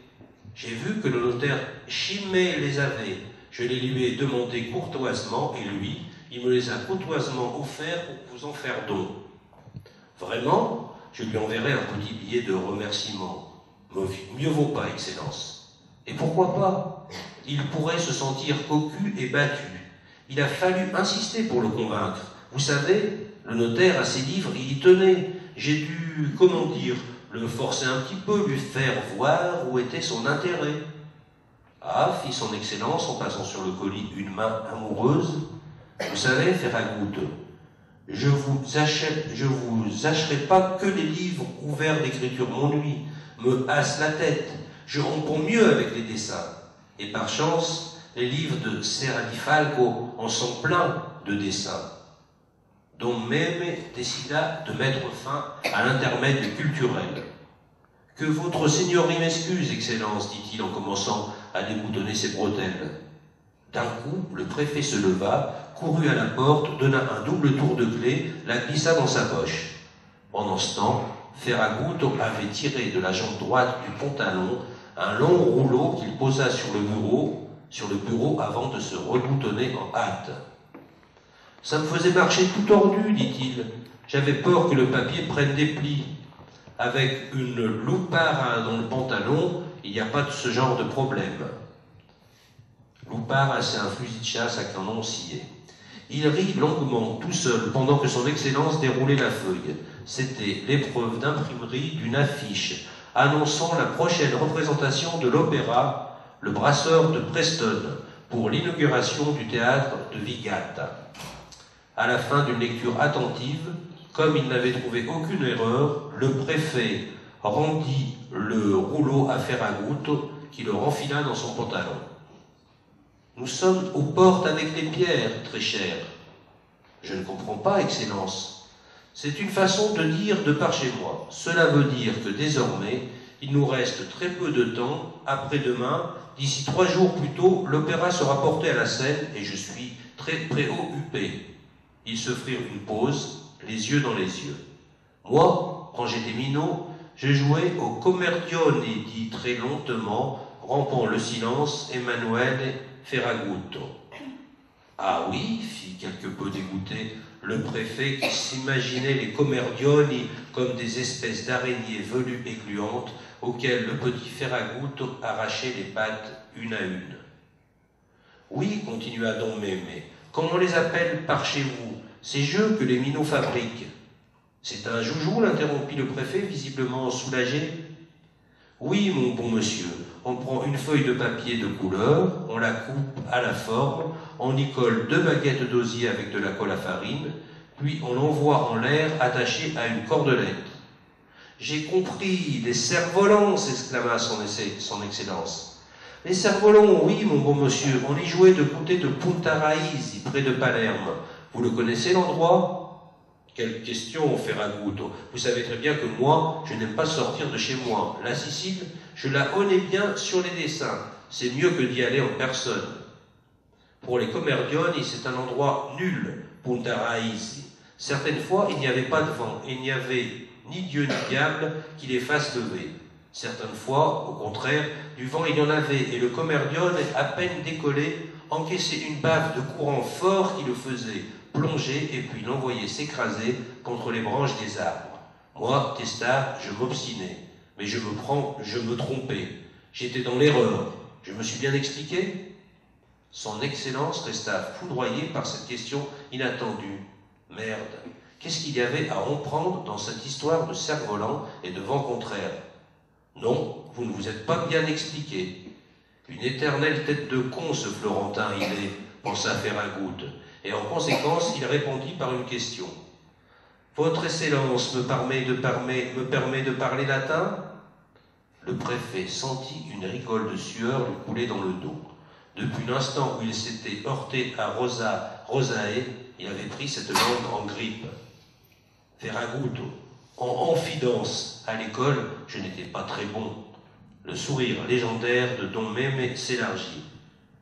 Mais qu'est-ce que vous avez compris, Excellence ? Chez nous, en Sicile, parler latin signifie parler clairement.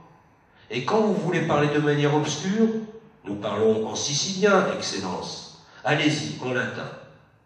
Excellence, pourquoi est-ce que vous vous entêtez à vouloir faire monter ce cormédione et de brasseur justement à Vigata, où il y a des vents contraires.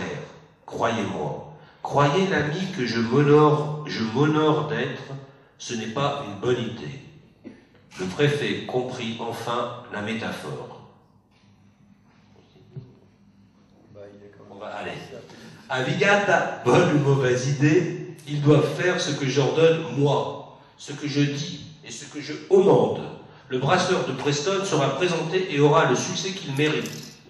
Excellence, puis-je parler spartiate? Qu'est-ce que ça veut dire? Spartiate, ça veut dire avec les gros mots. Vous pouvez m'expliquer pour quelle putain de bonne raison vous êtes fourré dans la tête cette putain d'idée d'imposer aux Vigatés la représentation d'un opéra que les Vigatés ne veulent pas s'avaler?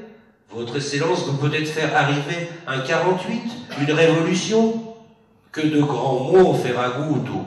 Oh, que non, Excellence, ce ne sont pas de grands mots. Moi, ces gens, je les connais. Ce sont des personnes bien bonnes et bien braves.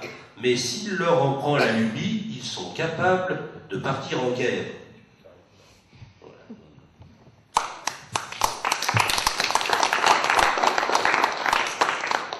Merci. Je voulais qu'il aille jusqu'à Spartiate, quand même, parler latin, parler sicilien, parler spartiate. Vous voyez les différences, les usages de la langue en Sicile. Peut-être de laisser la place à des questions, si voilà. Mais en latin, pas en spartiate. Nous serions confondus. J'ai deux questions.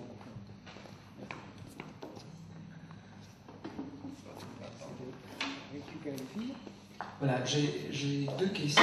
La première, qui s'adresse à tous les deux, en fait.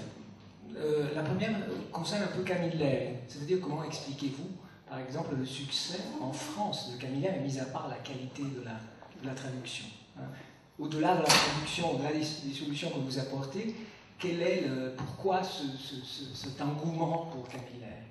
Et puis, l'autre question qui s'adresse à tous les deux, Simone vous a posé la question sur le problème de la traduction de la langue, de la traduction des mots. Vous avez répondu effectivement en expliquant les solutions, mais vous savez très bien que la langue est porteuse aussi d'une culture, d'une façon de penser, vous l'avez dit déjà, d'une série d'habitudes qui sont parfois difficiles à transposer d'un système linguistique à un autre. Par exemple, je crois que Ginettari, qui a traduit Dario-Fo, disait que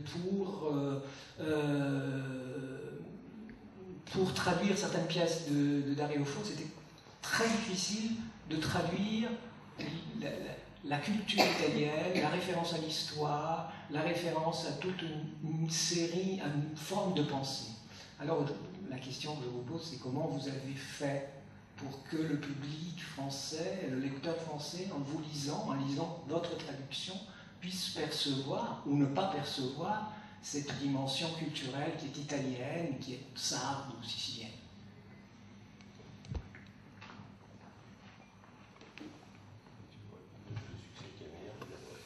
Oui, on commence par le plus facile. Sur le succès de Camilleri, je pense qu'il y a plusieurs raisons.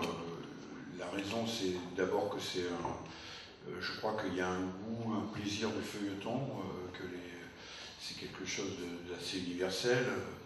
Le fait de retrouver des personnages pour lesquels on s'est pris d'affection. Et il y a aussi, je pense que quand même,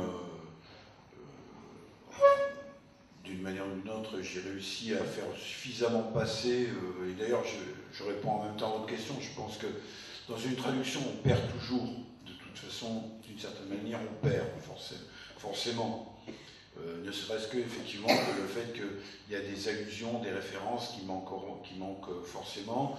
Alors est-ce qu'on va mettre des notes? Quelquefois j'en mets, mais j'essaie d'en mettre le moins possible des notes parce que ça alourdit, ça ralentit la lecture.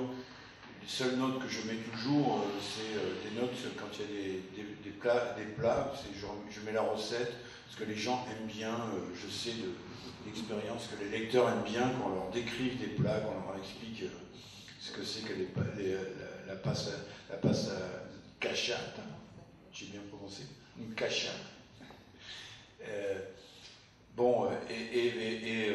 Donc on perd toujours quelque chose, sans doute, mais en même temps, on doit se dire, d'une certaine manière, tout est intraduisible, mais tout doit être traduit, parce que sinon, qu'est-ce qu'on aurait de la littérature universelle?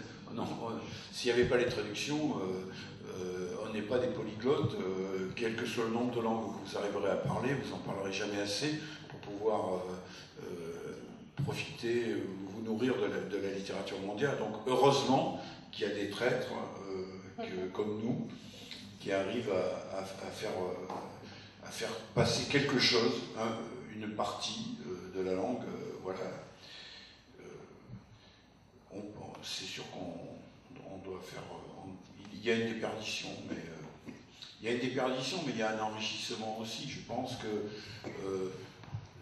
par exemple, cette façon que j'ai pu avoir et que d'autres traducteurs peuvent avoir, d'essayer de bousculer le français pour faire sentir la langue de départ, ça contribue aussi à décorseter le français, à faire en sorte que dans l'écriture, dans le français d'aujourd'hui, il y ait aussi une autre manière d'appréhender le français, qui soit un peu plus décontracté que le français scolaire, disons. Voilà.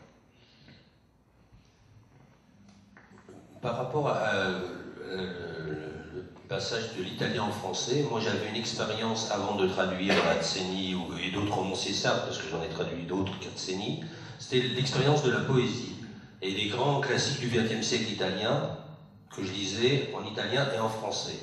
Et j'étais effaré de voir les traductions françaises, parce que chaque fois je trouve qu'en fait elles sont d'un classicisme qui n'existe pas dans la langue italienne.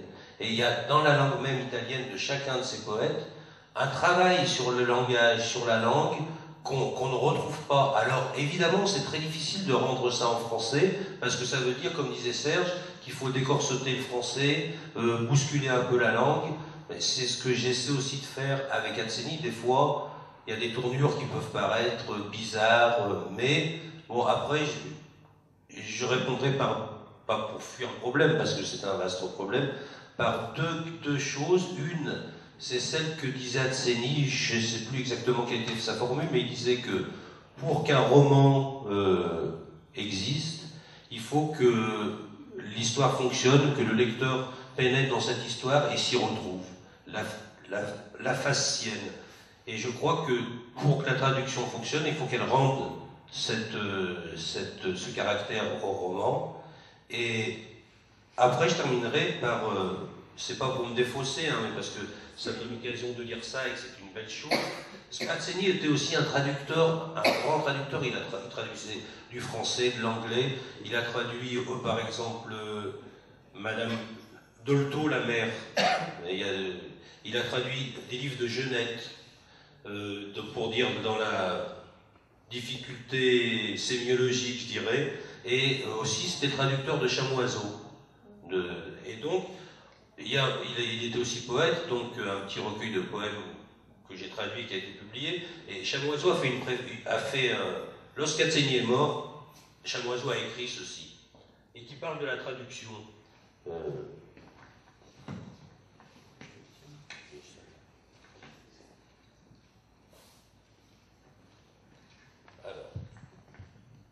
Nous étions d'accord, il parle d'Atzeni et de lui, hein, nous étions d'accord pour que la traduction n'aille pas d'une langue pure à une autre langue pure, mais qu'elle organise l'appétit des langues entre elles, dans l'oxygène impétueux du langage. Nous étions d'accord pour qu'une traduction ne craigne plus l'intraduisible, mais qu'elle devienne comptable et essaimeuse de tous les intraduisibles possibles. Et nous étions d'accord pour qu'une traduction honore avant tout l'opacité irréductible de tout texte littéraire, pour que dans ce monde qui a enfin une chance de s'éveiller à lui-même, le traducteur devienne le berger de la diversité. Bon, c'est du Chamoiseau, hein, mais voilà. C'est magnifique. Ouais, mais c'est magnifique. Voilà. Chamoiseau, c'est vraiment l'exemple, je me dis, pour un traducteur italien, ça doit être le même genre de casse-tête que de traduire Camilleri en français. Mais c'est un exemple de français décorseté, Chamoiseau. Et donc, justement, il y a toute cette littérature francophone qui n'est pas académique, qui est produite par les Antilles, par l'Afrique, par le Québec, par tous les francophones qui n'ont pas la carte d'identité française, qui sont encore Chamoiseau là, mais qui pratiquent en français justement différent, quoi. Par rapport à ça, on rejoint le point de tout à l'heure, on posait des questions d'histoire, mais Azzeni a été classé par des critiques italiens parmi les auteurs qu'on appelle de la littérature post-coloniale. Hein, donc, qui sont Chamoiseau, tous ceux qui parlent qui écrivent dans une langue qui n'est pas forcément leur langue d'origine. Moi,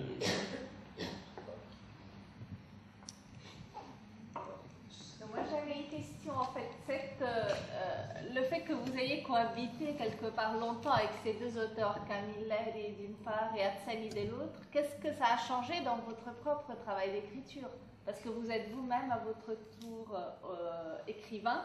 Donc, est-ce qu'il y a des choses qui, quelque part, vous ont sollicité ou que vous avez aimé reprendre? Moi, j'écris pas du tout comme Camilleri, vraiment très très loin. C'est-à-dire, mais en même temps, c'est un travail, tout le travail de traduction, que ce soit avec Camilleri ou avec d'autres auteurs, ça vous conduit à avoir une relation réflexive permanente par rapport à la langue, et forcément, ça a une influence sur mon propre rapport à la langue. Mais ce qu'il y a de passionnant, c'est de trouver sa propre voix, en ayant cette réflexion, mais de trouver sa propre voix avec E ou avec X, V-O-I-E et V-O-I-X. D'arriver à la trouver, en étant passé par les langues des autres, ça m'a aidé d'une manière profonde à avoir sans doute une relation plus détendue par rapport, plus spontanée, et à me permettre plus de choses, me permettre, par exemple, changer le changement. Une chose que j'aime beaucoup faire quand j'écris, c'est changer de registre, passer soudain d'un registre de haute tenue, c'est-à-dire une langue très, très tenue, à un registre très familier, ou même avec des grossièretés tout à coup au milieu. Ça peut introduire des effets de contraste bienvenus, des effets amusants ou de décentrement qui sont... bon, et sinon, le traducteur doit être à la fois très, très humble, en se mettant complètement au service de l'auteur, et en même temps il doit être créatif, parce qu'il y a une part de création dans la traduction. On est obligé, pour chercher des solutions, pour trouver les mots qui entrent le mieux en résonance.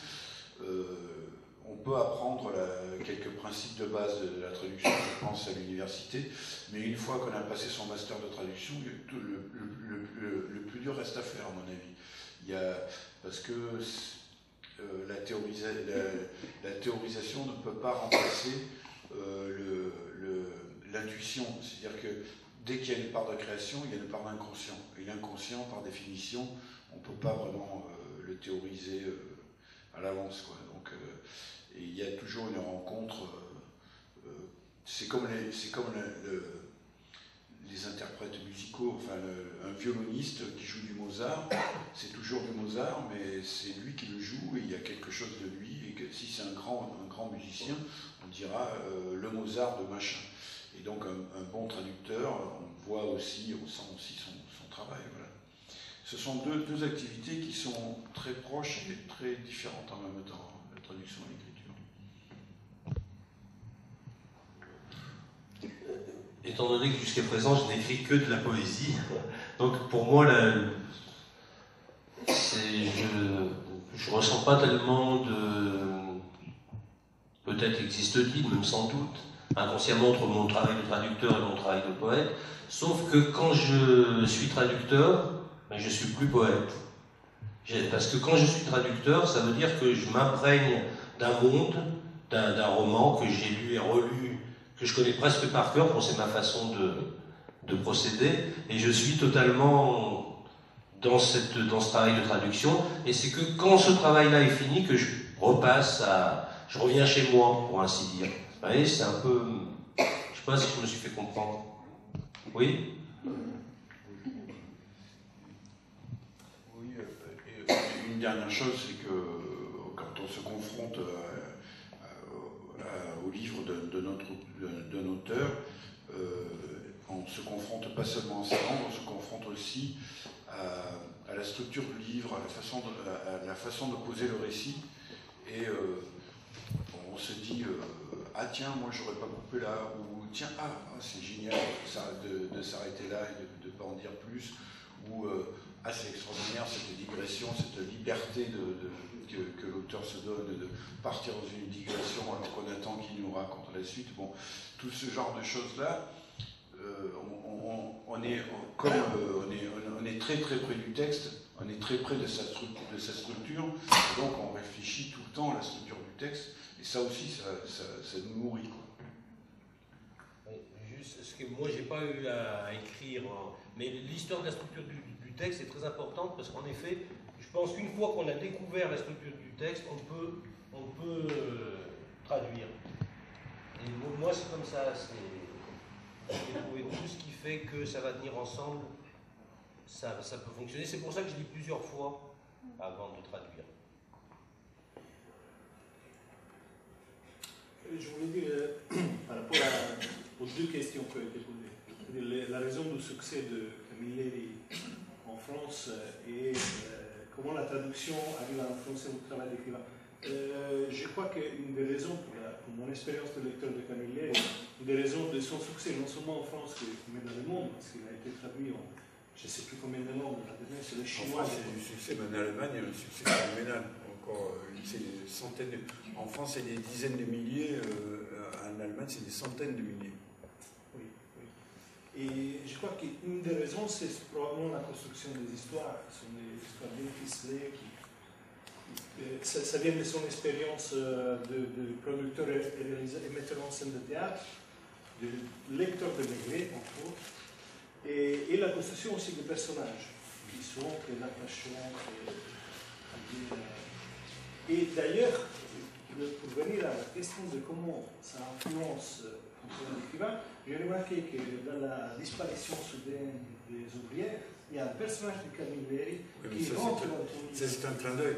Et dans Saturne, le premier de la trilogie, avec ce personnage de Simone Tavenel, la commissaire antimafia, il y a carrément Camilleri qui apparaît.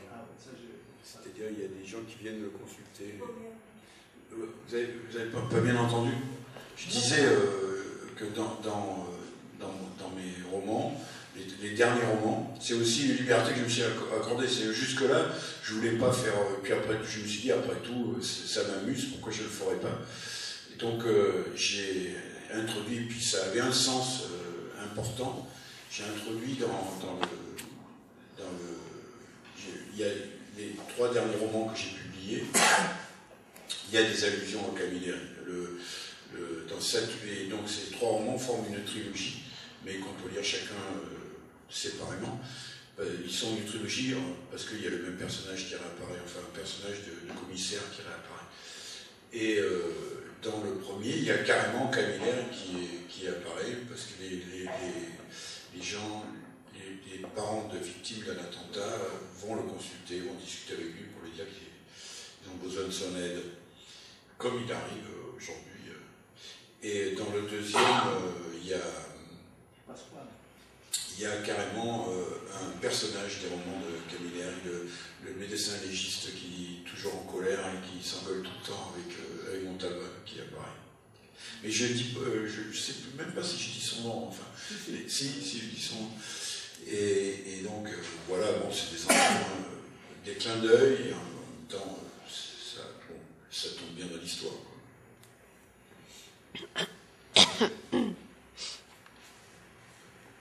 Bon, on peut considérer que les orateurs sont fatigués. Même si moi j'avais encore une question à vous poser. Oui. J'enseigne l'italien à l'université et une partie de nos étudiants se destinent à être traducteurs. Mais quand ils entendent parler de la traduction littéraire, ils sont épouvantés, ils ont peur, parce qu'ils disent que c'est un métier qui est fermé. Et ils ne savent pas comment entrer dans ce métier, et même s'il y a une voie en E ou en X pour y entrer.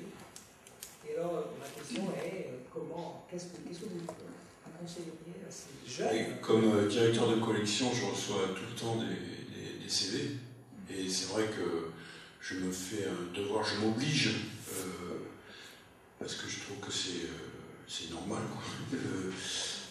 Bon, je traduis une bonne partie des bouquins qui sont publiés dans la collection, mais il y a aussi, je ne peux pas tout traduire, donc j'en confie à des traducteurs chevronnés, des traducteurs qui sont des traductrices.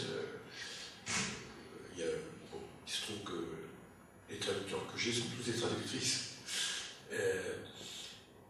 Mais à chaque fois, j'essaie de donner leur chance, enfin, à chaque fois, non pas à chaque fois, au moins 2-3 fois par an. J'essaie de donner leur chance à des nouveaux. Et il y a des nouveaux noms qui apparaissent de temps en temps. Et une des manières les plus que je conseille, c'est de proposer un auteur et de donner un échantillon de la traduction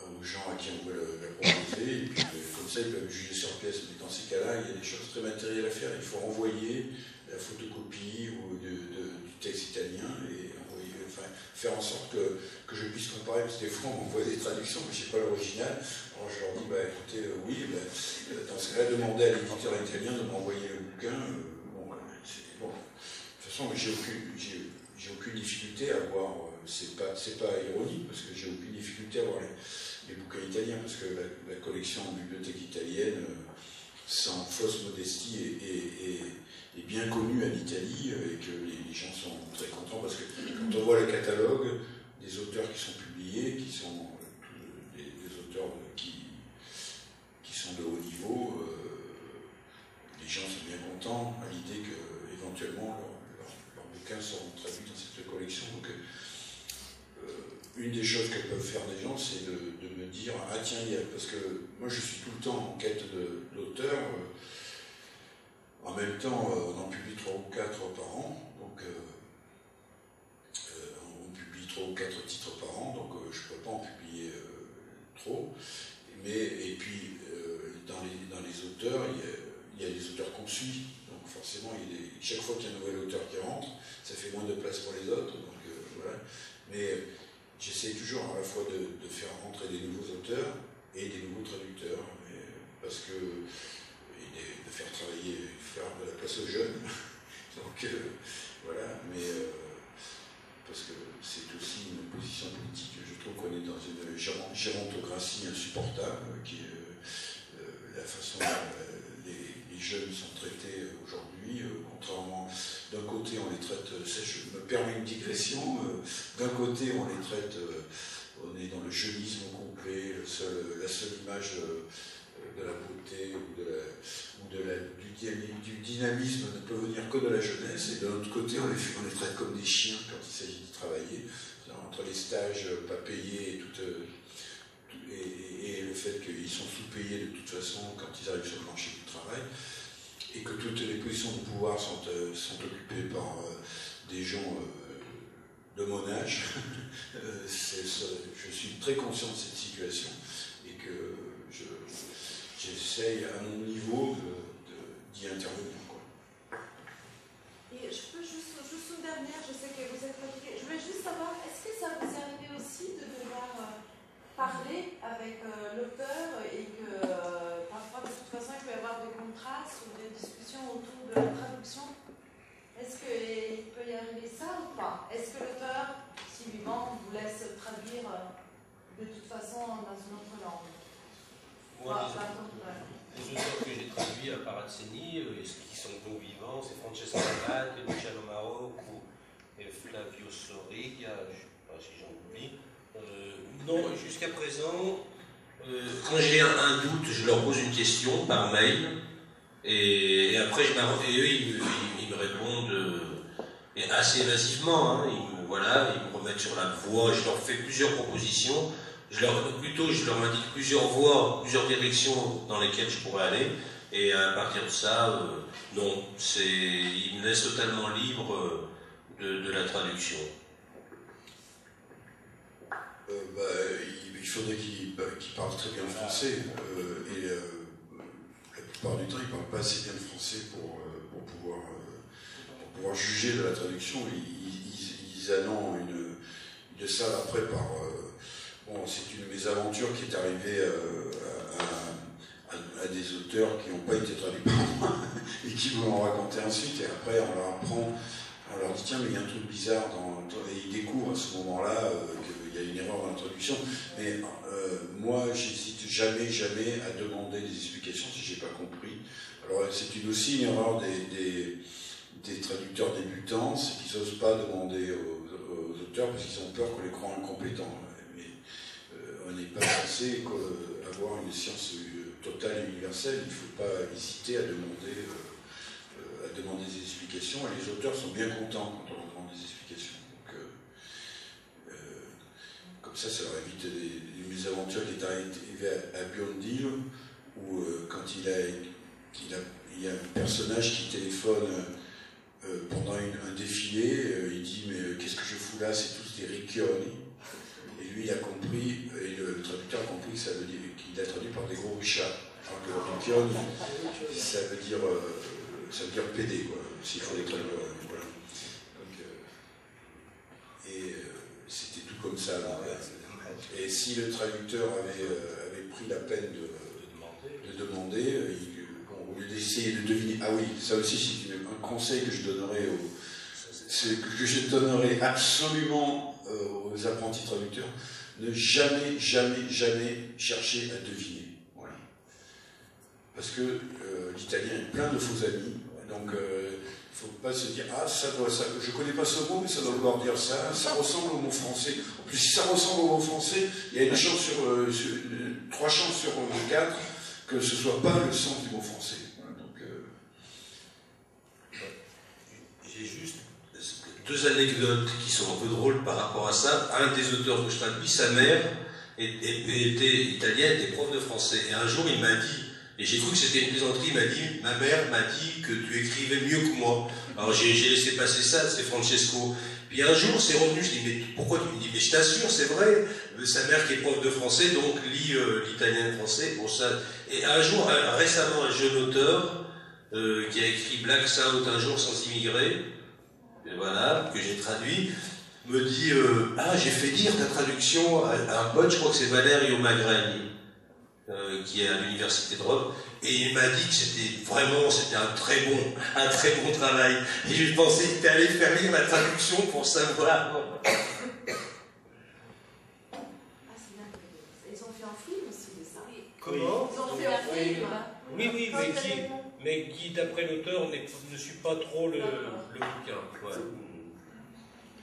Ben, merci. Ouais, merci à vous. Merci.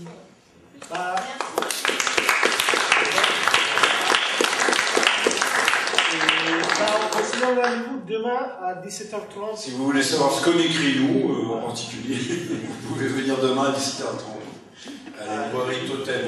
Génial.